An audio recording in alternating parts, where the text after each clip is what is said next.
En esta ocasión tengo el honor, el orgullo de presentar no solo a un gran científico, sino también a una gran persona, un gran amigo, el doctor Vidal, que nos va a esclarecer algunas cosas con respecto a cómo se miden los sismos, ¿verdad? Generalmente escuchamos cuando hay un sismo, la magnitud fue de tanto, quién sabe qué sea eso. Sabemos que si es un número como en el 9 ya estamos muertos todos, ¿eh? Pero si no, quién sabe de qué se refiere. Precisamente nos va a tratar de aclarar. Me da muchísimo gusto que vengan ustedes, le dan vida a Matematique. Me gusta mucho el entusiasmo con el que vengan y ojalá todo lo que les platique el doctor lo puedan capturar y puedan definir lo que quieran estudiar. Con ustedes el doctor.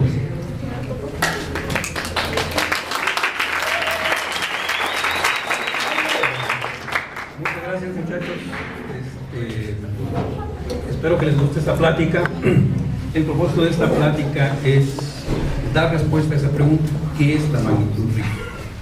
Antes de empezar con la plática, nada más quisiera decirles que a mí me gusta interactuar con los muchachos, con mis oyentes. Me gustaría, les voy a hacer un par de preguntas, ojalá que algunos me respondan, y en función de cómo nos vayamos conociendo, nos vamos a ir dando la plática.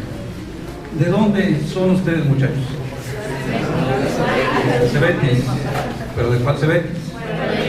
Es el que está ahí frente a las instalaciones militares. ¿Sí? ¿Primer semestre, segundo semestre, tercer semestre, cuarto semestre? ¿Ustedes llevan alguna materia que se llame ciencias de la tierra, geología o algo así? Cálculo. ¿Ustedes son buenos en matemáticas? Sí.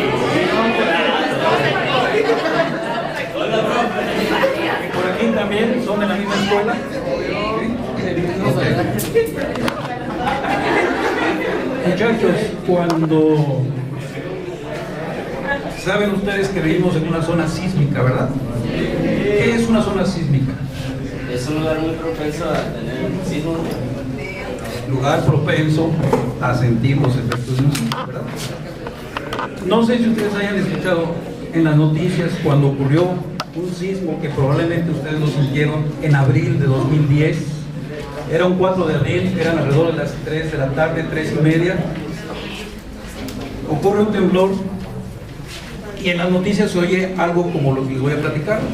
Pues ocurrió un sismo de magnitud 7.2 a 65 kilómetros al sureste de Mexicali y fue de intensidad 7.2 grados Richter.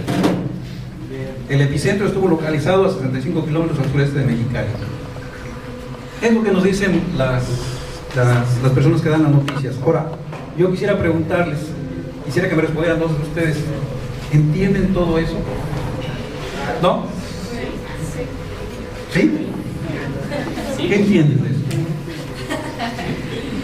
Entiendo que el epicentro no físicamente de Mexicali, pero igual no importa que también es como satélite. Su compañera acaba de mencionar el epicentro. ¿Saben ustedes lo que es el epicentro? ¿El qué? El lugar de origen.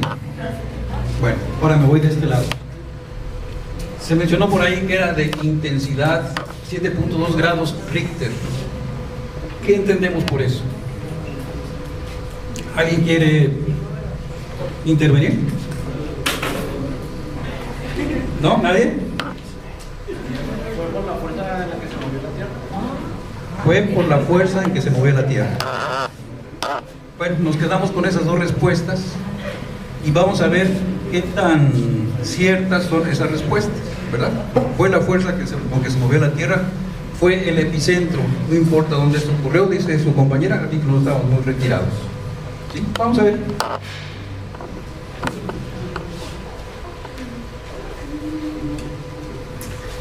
Algunos pequeños conceptos. ¿Qué es un sismo o temblor? Sismo, temblor es lo mismo. Dice ahí que es un movimiento vibratorio que se origina normalmente en el interior de la Tierra, ¿sí? Y que una vez que se origina se propaga por toda la Tierra en todas direcciones. ¿Ya? Seguimos. hay una ciencia que se encarga del estudio de los temblores, que es la sismología, que esencialmente, dice ahí, es una rama de la geofísica que se encarga del estudio de los temblores. Ya sabemos que el temblor es un movimiento vibratorio. ¿Cuáles son los objetivos de esta ciencia? Dice, estudiar la propagación de ondas sísmicas. Cuando ocurre el temblor, se generan ondas sísmicas. ¿Cómo podemos nosotros imaginar esto? Probablemente ustedes, en edad más joven, aventaron una piedra en un estanque, aventaron una piedra en una cubeta, cae la piedra en el agua y se empieza a hacer ondas, ¿no es cierto? Ondas en forma circular que se van propagando en toda dirección en el interior del líquido contenido en la cubeta.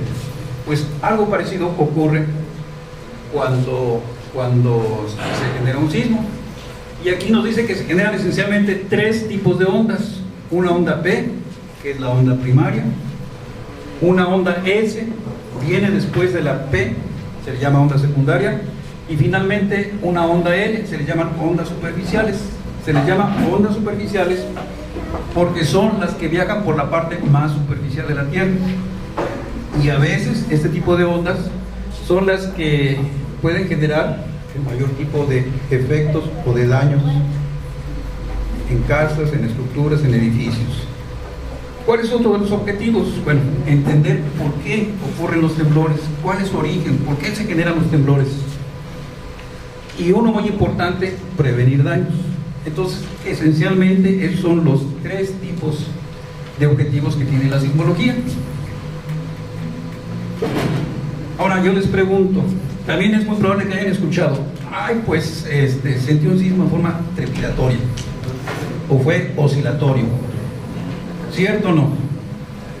¿Han escuchado ustedes ese término? ¿Qué significa trepidatorio?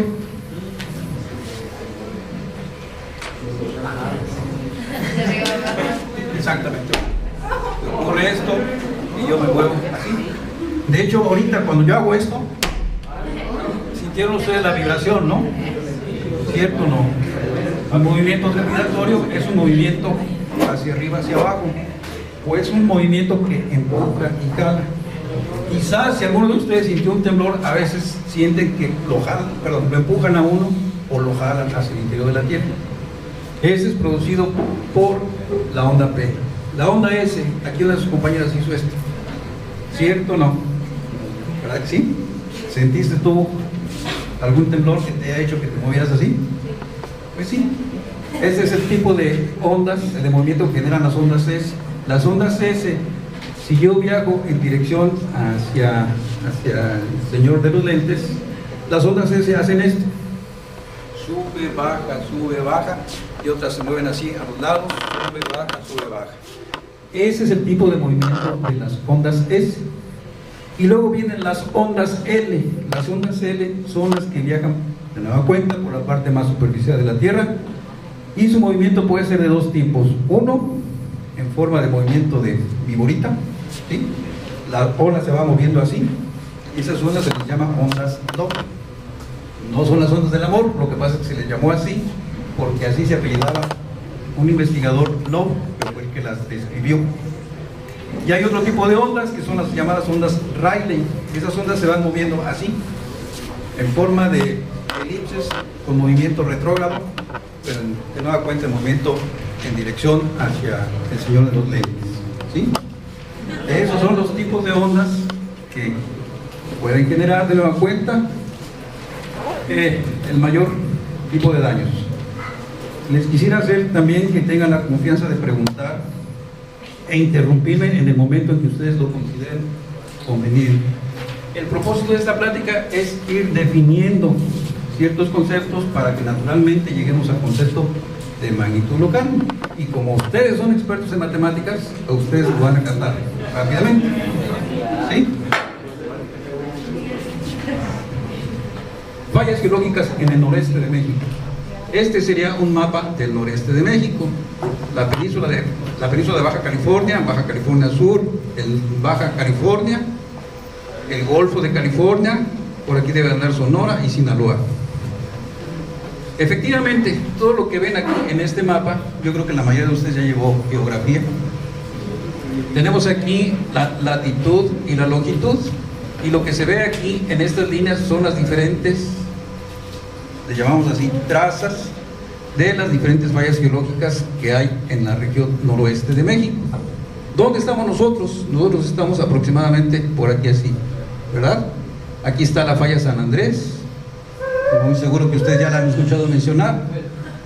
Está otro tipo de fallas secundarias, que son la falla Sierra Juárez, la falla San Miguel, y vean ustedes toda esta serie de fallas que hay a lo largo del Golfo de California.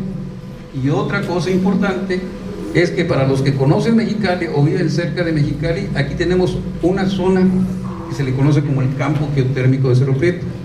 Buena parte de la luz que consumimos, tanto en Tijuana como Ensenada como Mexicali, se deriva del uso de la energía geotérmica que se genera en ese campo.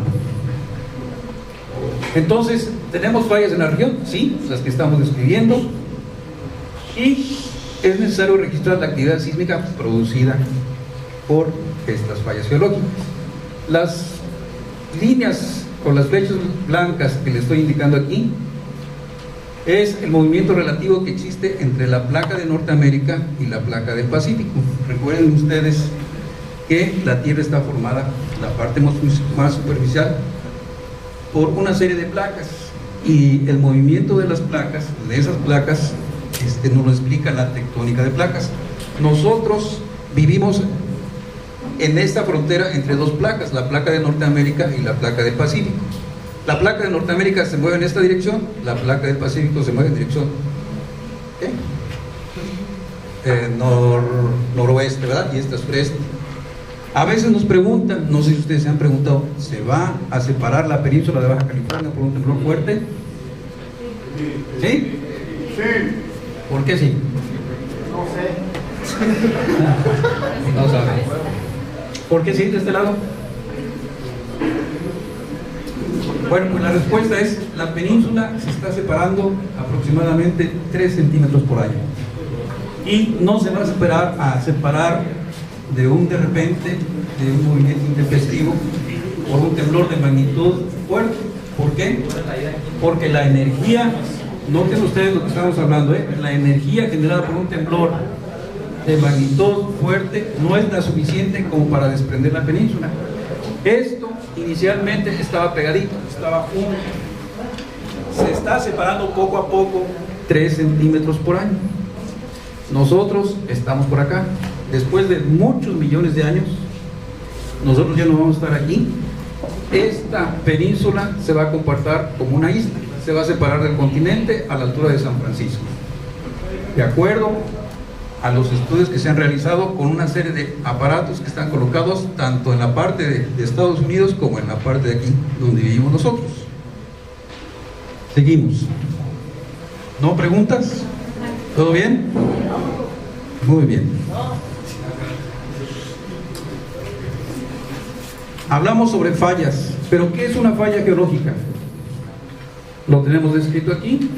Es una fractura en una masa rocosa a lo largo de la cual se producen desplazamientos. La mejor manera en cómo puedo ilustrar una falla es que ustedes pongan sus manos así, unan sus palmas y hagan un movimiento relativo. Esa es una falla. La mano izquierda se mueve en dirección contraria a la mano derecha, y ese es un tipo de falla que se conoce como falla de tipo movimiento lateral. La falla de San Andrés se mueve así, ¿sí? Hay otro tipo de falla, tienen ahora 2 bloques, tienen las 2 palmas, ahora esta se cae. Ese es otro tipo de falla que se conoce como falla de gravedad, ¿sí? Mi mano derecha cae con respecto a la izquierda. Y tenemos este otro tipo, ahora sube la mano izquierda. Esta es una falla inversa, ¿sí? Y aparte tenemos otro tipo, que son lo que se conoce como una subducción de una placa, normalmente más pesada, normalmente más fría, más ligera con respecto a otra. Esto se conoce como subducción, y este tipo de movimiento es lo que ocasiona los sismos en el centro sur de México. No sé si aquí haya alguien que sea de Oaxaca, de Guerrero, ¿no? Ahí el maestro es de Gapitea. ¿Nadie? Ah, perdón, señora. ¿Usted ha sentido algún temblor por allá? Sí, ¿Qué nos podría decir así en forma breve de lo que ha sentido? los temblores son muy fuertes. En realidad son muy fuertes y por ejemplo el último año que yo estuve allá,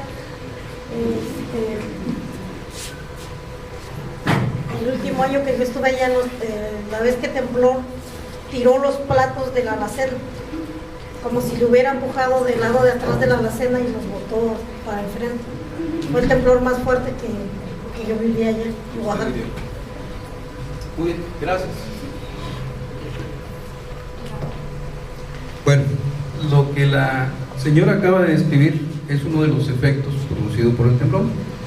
Vamos a ir más adelante a hablar sobre esos efectos y a mostrarles algunas transparencias. Bueno, ya quedamos que es una falla geológica, ¿verdad? Espero que haya quedado entendido lo del concepto utilizando las manos. ¿Cómo se forma? Es un resultado de esfuerzos. Todos ustedes ya llevaron física, ¿no es cierto? Lo están llevando. ¿Qué es un esfuerzo? Cuando sus maestros les dicen, pues mañana tenemos examen, tienen que poner su máximo esfuerzo. ¿Qué significa? Pues que tienen que estudiar duro, ¿verdad? En física, cuando decimos hay un esfuerzo, ahí está la definición de esfuerzo. Es la fuerza por unidad de área. ¿Sí? Tengo aquí una área. Si yo quiero levantar esto, tengo que aplicar una fuerza, ¿verdad? Que va a depender de esta área. Si esto fuera más pequeñito, entonces yo lo puedo levantar quizás con mayor facilidad. ¿Sí? Bueno, pues a eso se le llama esfuerzo. Es el resultado de esfuerzos, fuerza por unidad de área, que actúan sobre una masa rocosa. Cuando se rebasa el límite elástico de esa masa rocosa, se produce la falla.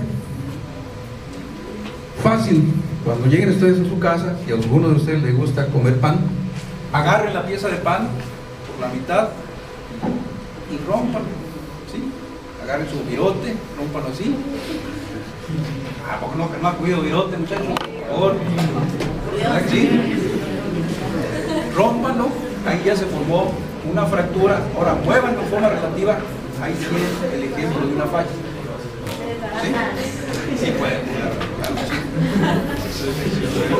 ¿De dónde provienen las fuerzas? Como dice ahí, procesos internos que se llevan a cabo en la Tierra. Nuestro planeta es un planeta vivo. Hay muchos fenómenos físicos que ocurren en su interior. De esos procesos internos, un ejemplo de ellos es el de la tectónica de placas. ¿Sí me entienden o sí me puedo explicar sobre lo que es la tectónica de placas? Simplemente, la palabra tectonismo significa construcción, y debido al movimiento que hay entre las placas se pueden formar montañas como las que tenemos aquí en Sierra Juárez, San Pedro Mártir, o se pueden separar y formar valles. Eso es la tectónica de placas, ¿sí?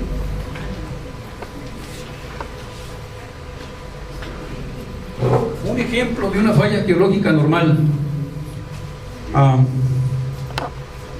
Me imagino que la mayoría de ustedes ha viajado de Ensenada a Tijuana, ¿no es cierto? Pasan la carretera, que pasan la caseta de cuota, la que va aquí, la primera, cuando van de Ensenada a Tijuana, pasan el retén militar, no sé si todavía existe, adelantito de donde se colocan ese retén militar, ustedes si son observadores van a ver esto. Esto es un ejemplo de una falla geológica normal. Vean ustedes, en un principio esto se le llama estratos, estaban horizontales.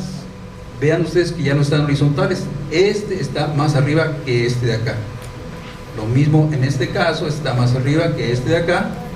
Y aquí, vean ustedes, parece que está al revés. Este es un ejemplo de una falla geológica normal o de gravedad. ¿Qué es lo que podemos identificar aquí? Este es el llamado bloque de piso, es el llamado bloque de techo. Se le llama bloque de techo porque es el que está, válgase la redundancia, arriba del bloque de piso. Y esto que ven ustedes aquí es el plano de falla, de tal manera que esto se mueve relativamente este hacia abajo y este hacia arriba, donde se encuentra alrededor del kilómetro 100 de la carretera Ensenada-Tijuana. Ustedes van en su automóvil con sus papás, porque imagino que no tienen carro todavía, ¿verdad? Sus papás no creo que se los dejen. Le dicen a su papá que se pare en el kilómetro 100, con mucho cuidado. Pueden ver esa formación que le estamos presentando ahí. Entonces, esto es la falla geológica. ¿Vamos bien hasta ahorita? Todo esto lo estamos dando a conocer porque queremos entender qué cosa es la magnitud local. Perdón, la magnitud rica. Ahora sí, alguien por ahí dijo hipocentro y epicentro. El que lo dijo puede decirme qué es el epicentro. ¿Quién fue? Es el lugar donde se origina el temblor. ¿Su compañera cómo se llama? Brenda. Brenda nos dice que el epicentro es el lugar donde se origina el temblor. Vamos a ver si es cierto. Esta es una gráfica para ilustrar lo que es el hipocentro y epicentro. Pues siento decirle a Brenda que estaba cerca del conocimiento, pero no.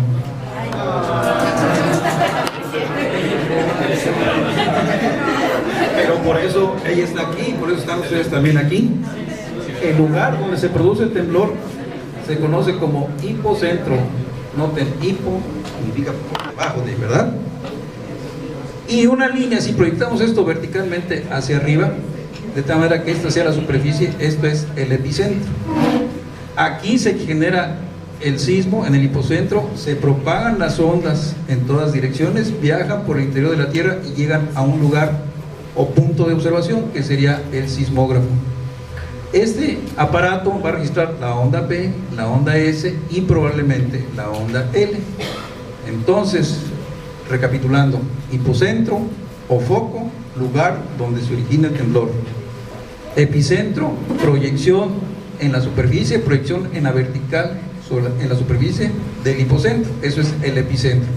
La distancia que hay del epicentro al punto de observación se le conoce como distancia epicentral, y esa distancia va a ser muy importante cuando lleguemos al concepto de magnitud local. Y finalmente, nuestro aparato de registro va a ser el sismógrafo, que va a registrar la onda P, la onda S, la onda E. ¿Claro, Brenda? Ok. ¿Dónde se origina el temblor? Hipocentro. Tiene 10, ¿eh? Profe,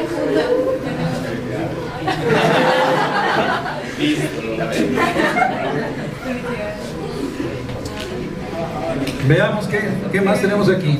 Dice aquí sismicidad del noreste de México. ¿Qué entendemos por el concepto de sismicidad? Todo el conjunto de sismos, todo el conjunto de epicentros que ocurren en una región. De nueva cuenta, nuestro noreste de México es Baja California Sur, Baja California, esto es Sonora, ¿verdad? Sinaloa. Para poder mostrarles nosotros este mapa, debemos de tener redes sísmicas que están representadas aquí con el triángulo azul. ¿Y qué es una red sísmica? Simple y sencillamente un arreglo de sismógrafos. Ahorita vamos a ver qué es un sismógrafo. ¿Para qué nos sirve? Bueno, se diseña para registrar sismos, en este caso de esta región de la cual estamos hablando, ¿verdad? Vean ustedes, estos triangulitos azules están distribuidos a lo largo de la península de Baja California, pero también tenemos del lado del continente. De nueva cuenta, de aquí para acá es la placa, ¿qué placa? La placa del Pacífico, ¿verdad? Y de aquí para acá la placa de Norteamérica, y nosotros vivimos en el límite. Vean ustedes cómo se alinean los epicentros, ¿sí? La proyección en superficie del hipocentro a lo largo de las diferentes fallas geológicas que ya tenemos identificadas aquí. ¿Por qué es necesario que trabajemos con el epicentro? Bueno, para poderles presentar mapas como este, para poderles presentar la proyección en superficie del hipocentro. ¿Para qué más nos sirven? Bueno, son fuente de información para entender las características de los sismos de la región. ¿Qué características? Si el sismo es grande, si el sismo es pequeño, si el sismo ocurrió muy cerca de la superficie, si el sismo ocurrió profundo, a qué hora ocurrió el sismo. ¿Y eso para qué? Uno de los propósitos es informar a la sociedad sobre sismos. Dice ahí sismos relevantes, pero en general sobre los sismos, ¿sí?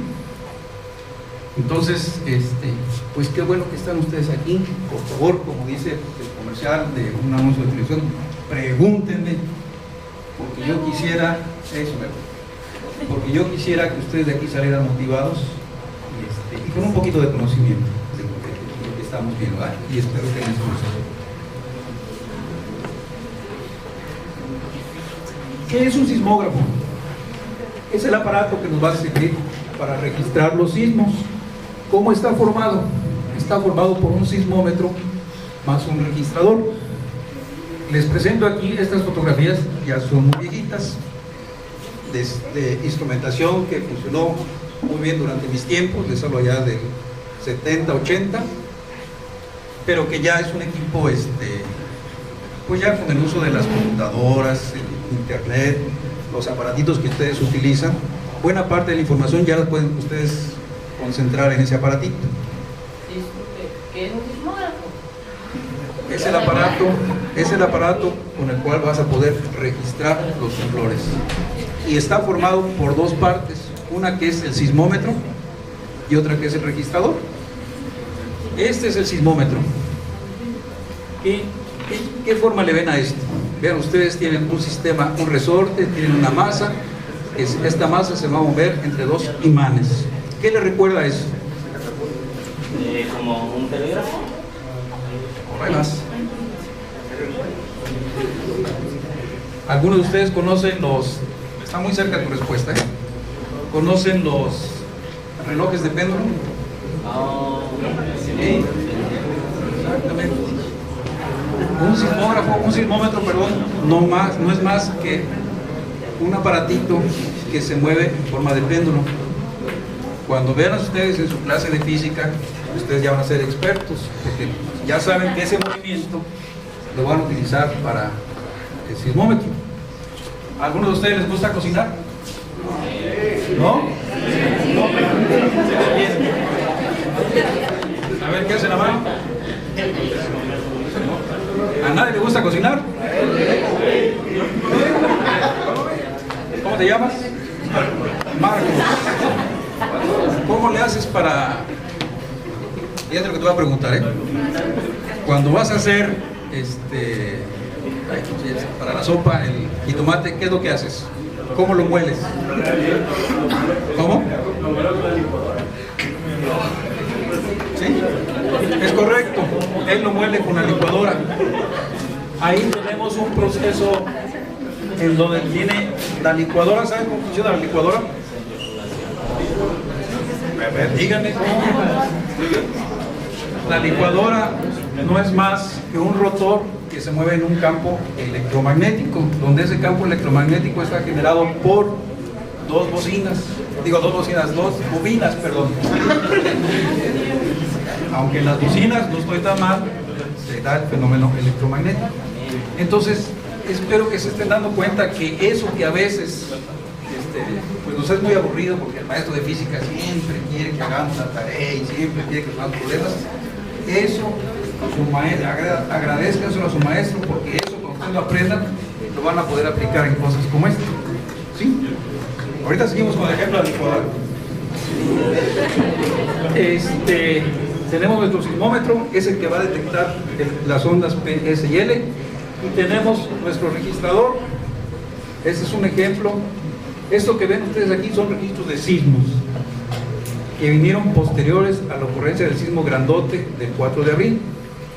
Y este es un ejemplo de equipo que actualmente todavía se tiene en el campo.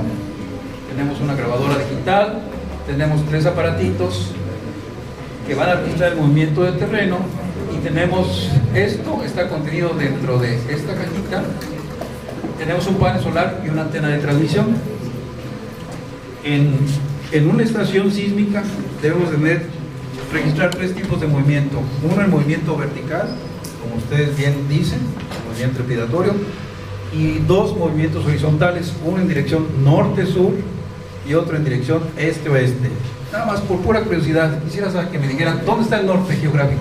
¿Dónde está el norte? ¿Para allá? ¿Para allá? ¿Para dónde, Brenda? Para allá. Marcos, ¿para dónde?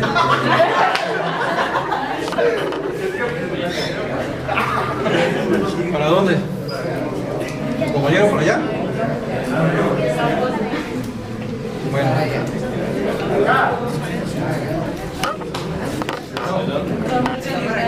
Y el que afirmó, el que dio la respuesta correcta fue su compañero de hasta allá, el de atrás. El norte queda hacia allá, y si quieren ahorita que terminemos, les damos una clase de cómo orientarse geográficamente. Somos al norte, exactamente para allá. Vean ustedes, su compañero, yo creo que ustedes tienen lo mismo. Este aparato moderno lo dio hacia allá. Su compañero de allá atrás, ¿cómo te llamas?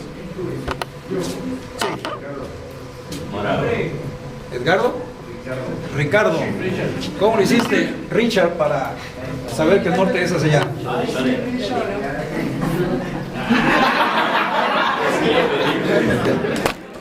Cada quien tiene su técnica, ¿verdad? Yo les voy a indicar algo muy sencillito. Apunta hacia donde se mete el sol y se está metiendo hacia allá. Su cara va a apuntar hacia el norte. Y eso es infalible, eso no les va a fallar. Y así, de esa manera se pueden orientar. Otra manera es que ustedes identifiquen la estrella polar. ¿Alguno de ustedes ha identificado la estrella polar?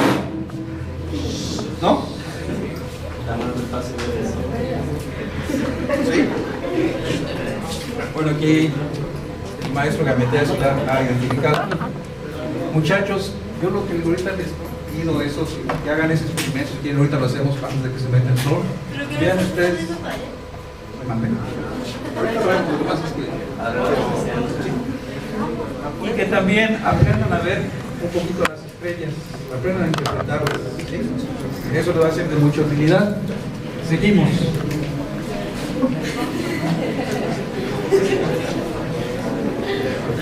Hace ratito hablamos sobre intensidad y magnitud. De todas las personas que les pregunté, no tenían muy claro lo que era la intensidad y la magnitud.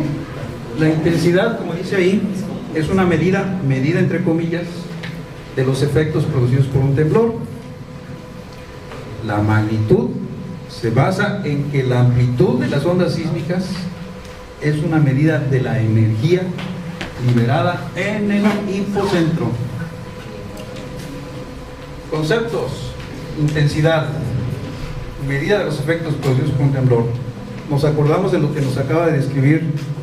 ¿Me repite su nombre, por favor? Berta. La señora Bert dice: yo sentí el temblor y sentí como si hubieran tirado los muebles, creo que de cocina, dijo, ¿verdad? Como si hubiera habido una fuerza que pegó a la pared y tiró los muebles que yo tenía en la cocina. Vamos a ver ahorita eso. Magnitud. Estamos hablando de amplitud, ya estamos hablando de ondas sísmicas. Espero que ya nos quede claro, porque dijimos que hay tres tipos de ondas sísmicas, ¿verdad? P, S y L. Y una medida de la energía liberada en el hipocentro. Creo que lo que nos falta definir es la energía. ¿Alguno de ustedes sabe lo que es la energía? Si alguno de ustedes sabe lo que es la energía, le voy a dar un obsequio. ¿Qué es la energía? Es la capacidad para realizar un trabajo. Aplausos, muchachos.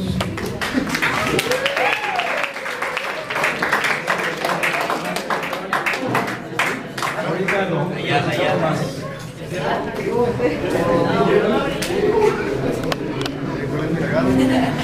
Vamos a ver, intensidad. Ahorita te doy el obsequio, ¿eh?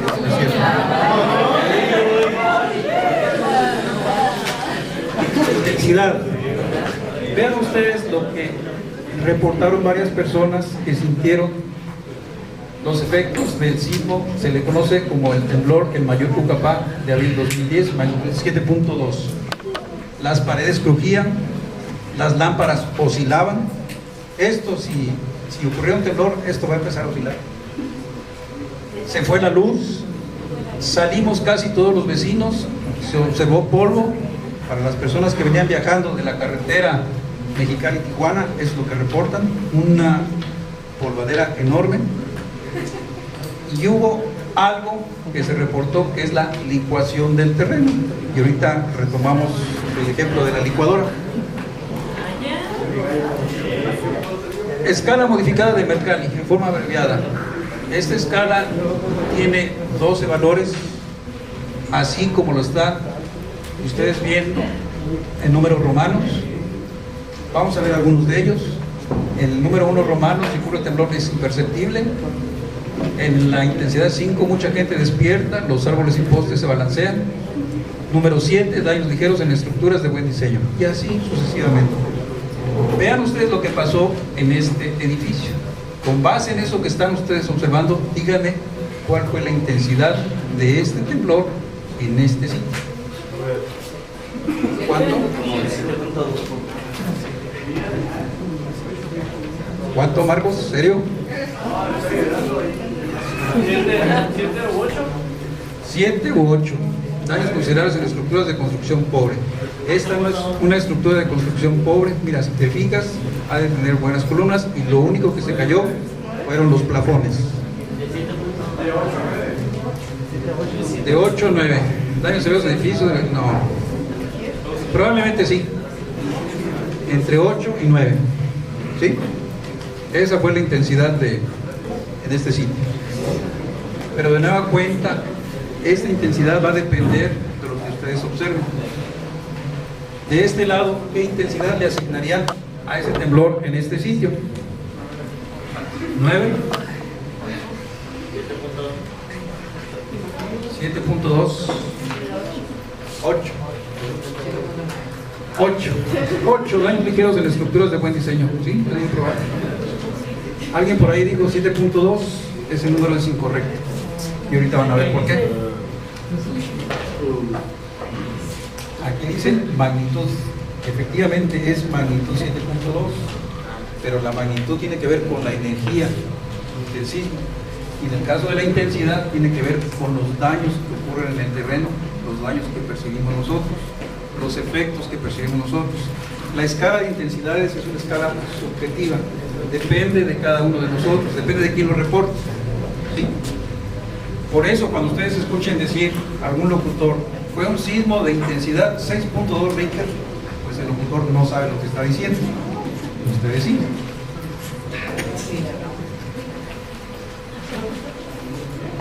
Y ahora sí, me van ustedes a ilustrar con sus conocimientos de matemáticas. Magnitud Richter. ¿Sí? Esta es la definición que dio Richter, quien fue un investigador del Instituto de Tecnología de California, aquí arribita, no más de 3 horas de donde vivimos nosotros. Dijo, la magnitud local no es más que el logaritmo del cociente de la amplitud medida en el sismograma con respecto a una amplitud de un sismo patrón que él definió. Y esto es igual a la diferencia de logaritmos, ¿sí? Donde delta viene siendo la distancia epicentral, la distancia que hay del epicentro al sitio de observación. Ahora sí, ¿qué es el logaritmo de un número, muchachos? El logaritmo.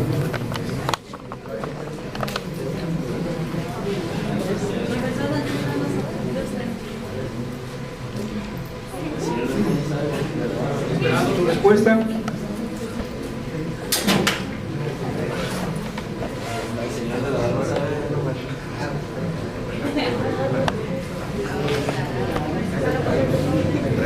¿Qué es el logaritmo de un número?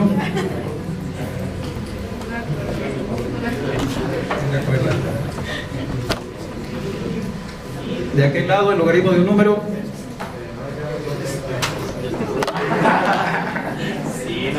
¿Qué es el logaritmo de un número? ¿No? No. ¿Por acá tampoco? ¿No?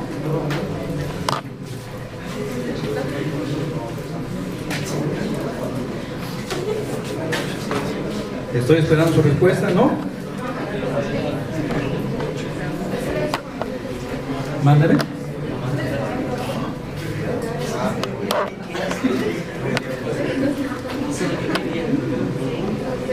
Según yo, es el exponente que se le da.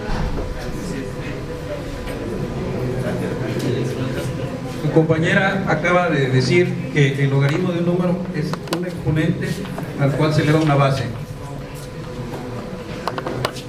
Pues yo creo que deben de darle un aplauso a su compañera porque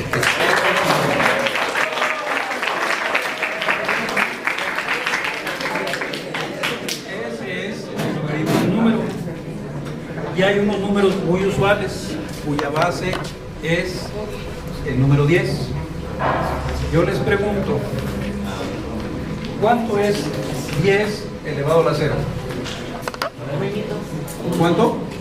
1. 1. Correcto.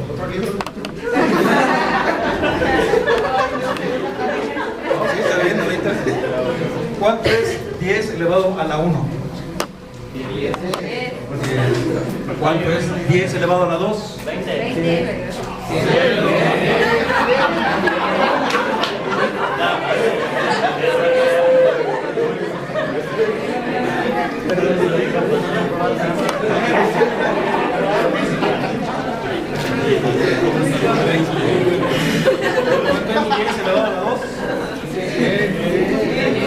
¿Verdad? Y así nos vamos sucesivamente, 10 elevado a la 3, 1000, etc. Ahora, ¿por qué Richter propuso utilizar logaritmos?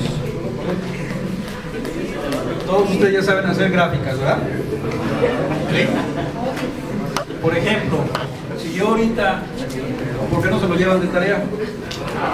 ¿No? ¿No quieren hacer tarea? Bueno, lo hacemos ahorita. Esperé un pizarrón para ver si me sale. Si yo hago una gráfica, ¿aquí se puede? Vamos a hacer una gráfica del número de... ¿Pero dónde puedo pintar? ¿Aquí? Sí, sí, cualquier parte. ¿Cualquier parte? Quiero que me digan cuántos compañeros hay aquí entre ustedes. 1, 2, 3. Puedes decir 1, 2. 6,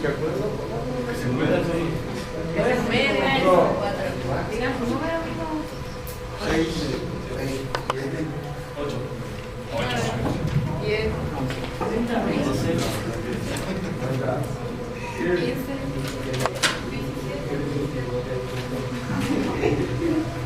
¿Cuántos hay? Ya se paró. Ya se paró. Pues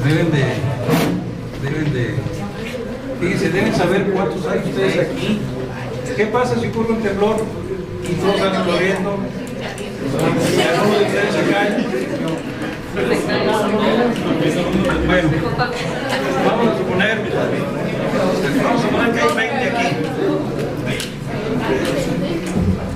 20 aquí. ¿De aquel lado cuántos hay? ¿20 también? Cuéntenlos, cuéntense.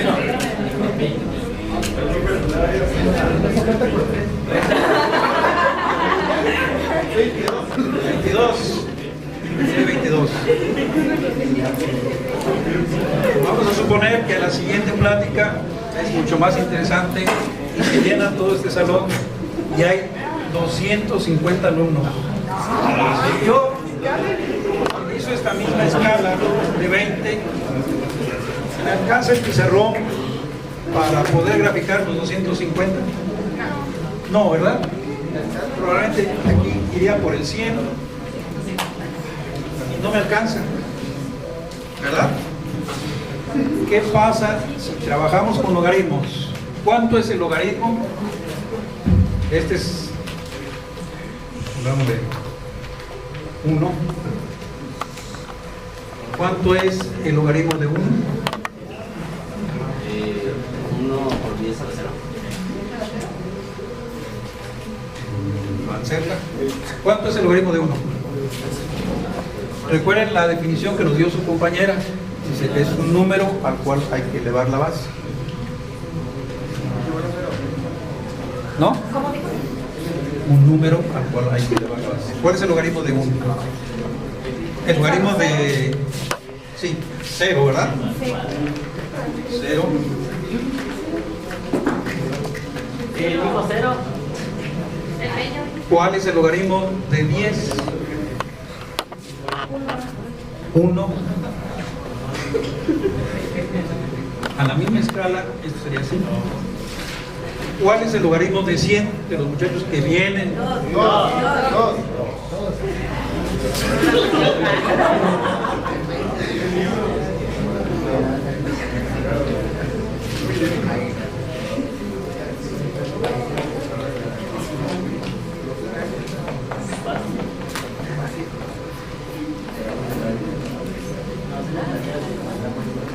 Vean ustedes cómo ahora sí me alcanza el pizarrón y hasta me sobra, puesto que ahora en lugar de trabajar desde 1 hasta 100 con esta misma escala, ahora trabajo en forma logarítmica, simplemente trabajo desde 0 hasta 2.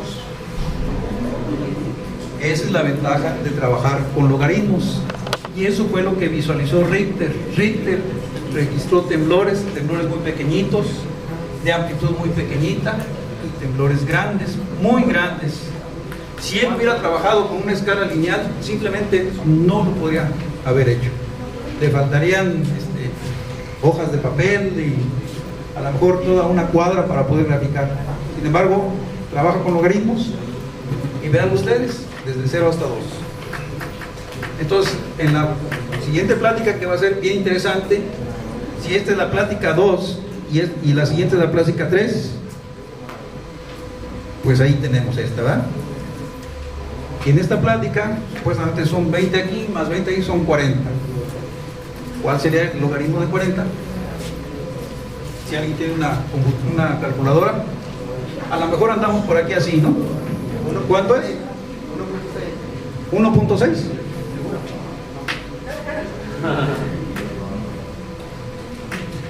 Vean ustedes. Sí, ahí está.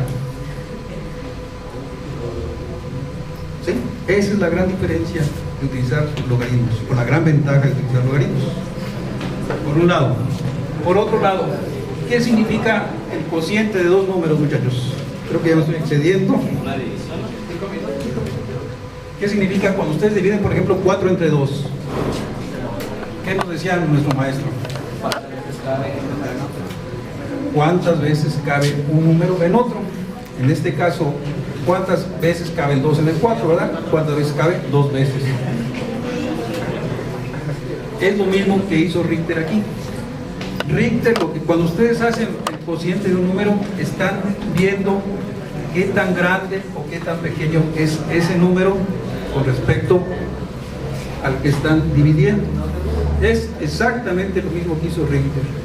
Richter dijo, defino un sismo patrón, ese sismo va a ser aquel que si lo registro a 100 kilómetros de distancia epicentral, me va a producir una amplitud de 1 milímetro, y yo, Richter, le va a asignar una magnitud de 3.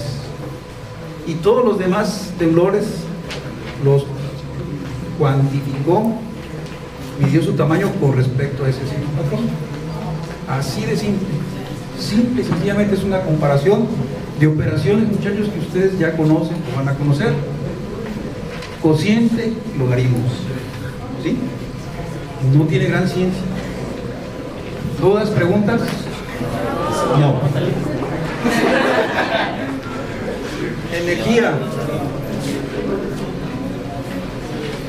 ¿Qué cosa es la energía? Dice ahí una magnitud escalar contenida en cualquier sistema físico que se caracteriza por la capacidad de realizar su trabajo. Creo que está muy rebuscado. Uno de sus compañeros dio una definición muy cortita, muy breve, muy precisa de lo que es energía. La energía sísmica es proporcional al cuadrado de las amplitudes registradas. ¿Por qué traemos a colación esto? Porque dijimos que el sismograma, que la magnitud es una cuantificación de la energía de un temblor. ¿Se acuerdan ustedes de lo que es la energía cinética? Es la energía que desde un cuerpo a realizar un movimiento, ¿no? Sí.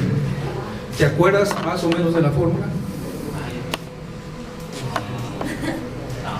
La energía cinética es un medio, la masa por la velocidad del cuerpo elevado al cuadrado. Eso está aplicado en esta relación que trabajaron Richter en su tiempo. Estamos hablando ya de 1956, 1960, exactamente, y encontró eso, una cantidad logarítmica es igual a 1.5 veces la magnitud más 11.8 unidades en helios. Por favor, si alguien tiene una calculadora, vamos a hacer un ejercicio. ¿Quién tiene la calculadora? Esa. David.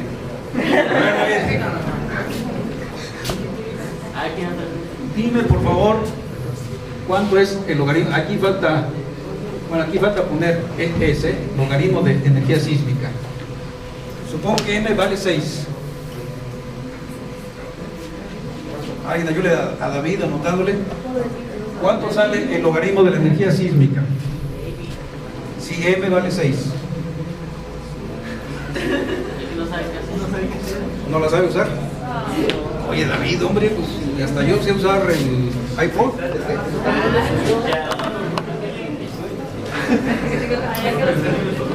A ver. En lugar de M, ponle valor de 6. Tiene una magnitud de 6. ¿Cuánto te da logaritmo de S? ¿Cuánto? Anótalo ahí. 17.8. Ahora pone un valor de 7.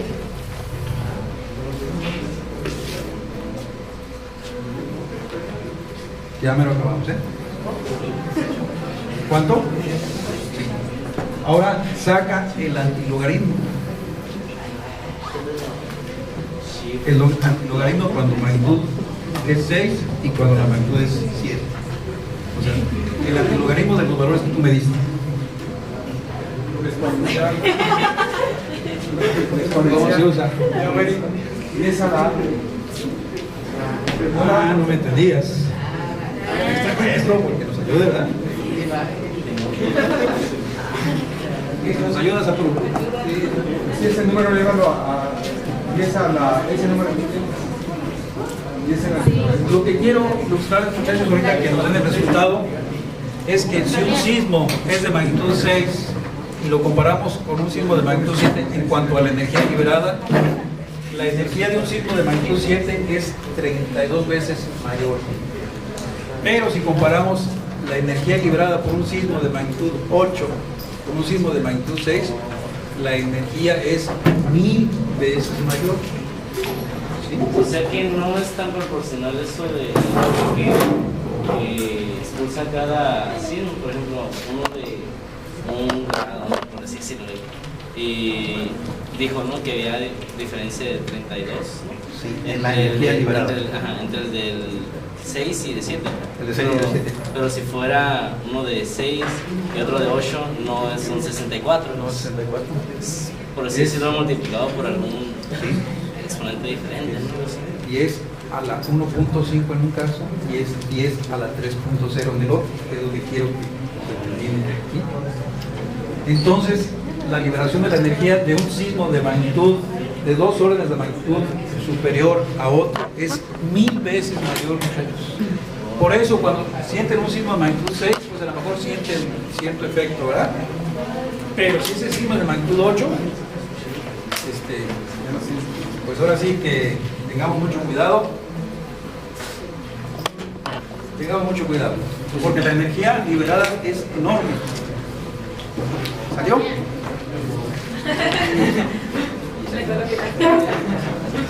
Buena pila. Ahorita lo hacemos. Bueno, ya casi para terminar, muchachos. Con esto termino. ¿Qué hacer ante la posibilidad de la ocurrencia de un sismo fuerte? Hay que tomar medidas de prevención. ¿Todos ustedes han participado en simulacros? ¿Hacen simulacros en la escuela? Sí. Bueno, confiemos en que sí. ¿Cuál es la realidad del noreste de México? Vivimos en una región sísmicamente activa. Tanto ustedes como las autoridades, ustedes cuando terminen de estudiar van a llegar a alguna posición de decisión. A lo mejor estoy hablando ahorita con el futuro presidente municipal A lo mejor estoy hablando con el futuro director, a lo mejor estoy hablando con el futuro cocinero, el futuro chef de presidente. Bueno, tienen que ser conscientes y tomar medidas de precisión. Con eso, muchachos, yo prácticamente termino y ojalá que esta plática haya sido un poquito motivacional. Necesitamos gente que se encargue de hacer este tipo de estudios. Como me ven, ya no soy tan joven, ustedes son unos jovencitos, unos niños prácticamente comparados conmigo. Ojalá que a alguien le guste las matemáticas. Las matemáticas, esta es una aplicación de las matemáticas. Gracias.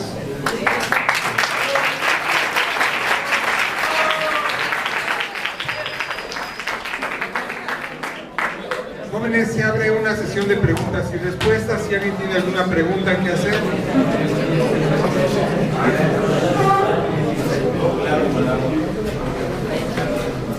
¿No tienes preguntas?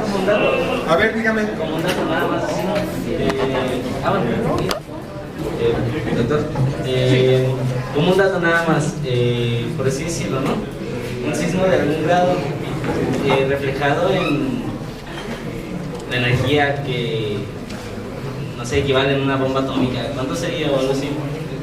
Porque yo he escuchado a veces que también dicen que un sismo puede decirse en la energía que liberó como 2 bombas de Hiroshima o algo así, Luis. Sí. Bueno, mira, te agradezco la pregunta. De partida, muchachos, una cosa que se me olvidó mencionarles, cuando hablen de magnitud, no es correcto decir un sismo de magnitud 7.2 grados Richter. No. Regresamos simplemente porque hay que decir, es un sismo de magnitud 7.2.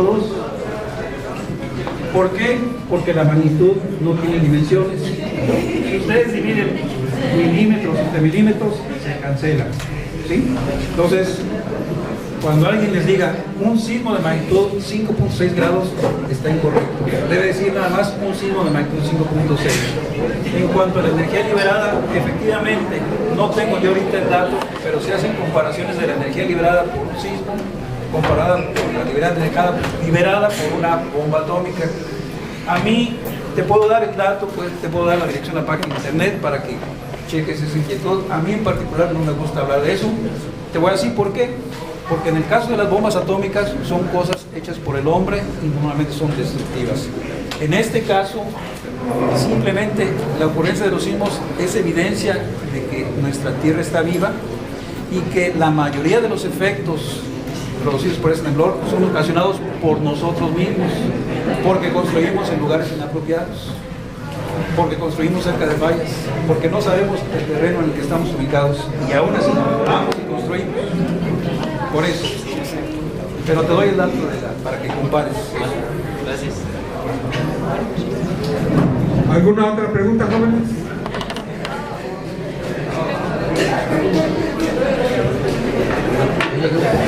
Pero me gustaría que no esté haciendo la pregunta equivocada. Se me hace un poco raro que vuelvan a hacer esa carretera que se cayó en el mismo lugar. ¿Usted tiene alguna idea del por qué en el mismo lugar? Bueno, voy a tratar de responder hasta donde yo sé. Lo que ocurrió en la carretera es un deslizamiento que se llama conoce de gravedad. Esto es, estaba la carretera así, cae así y se desliza así. ¿Sí? La entidad gubernamental encargada de eso es la Secretaría de Comunicaciones, Transportes y Caminos y Puentes Federales.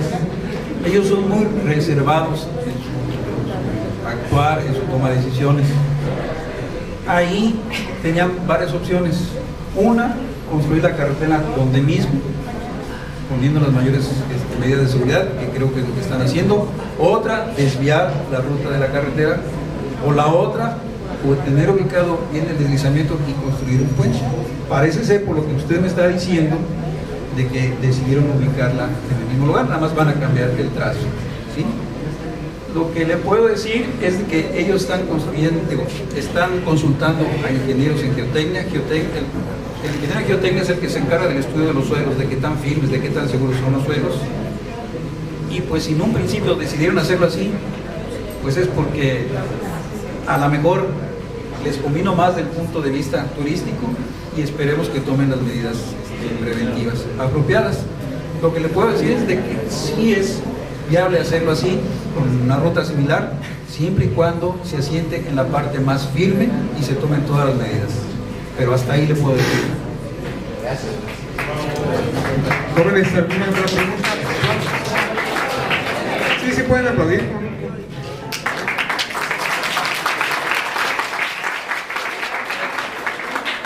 Con esto damos por terminada la plática. Le voy a dar al doctor un reconocimiento de matemática y esperamos que el próximo jueves nuevamente vuelvan a atender a nuestro llamado. Es una conferencia también alrededor de sismos y a lo mejor tiene que ver con los deslizamientos de tierra.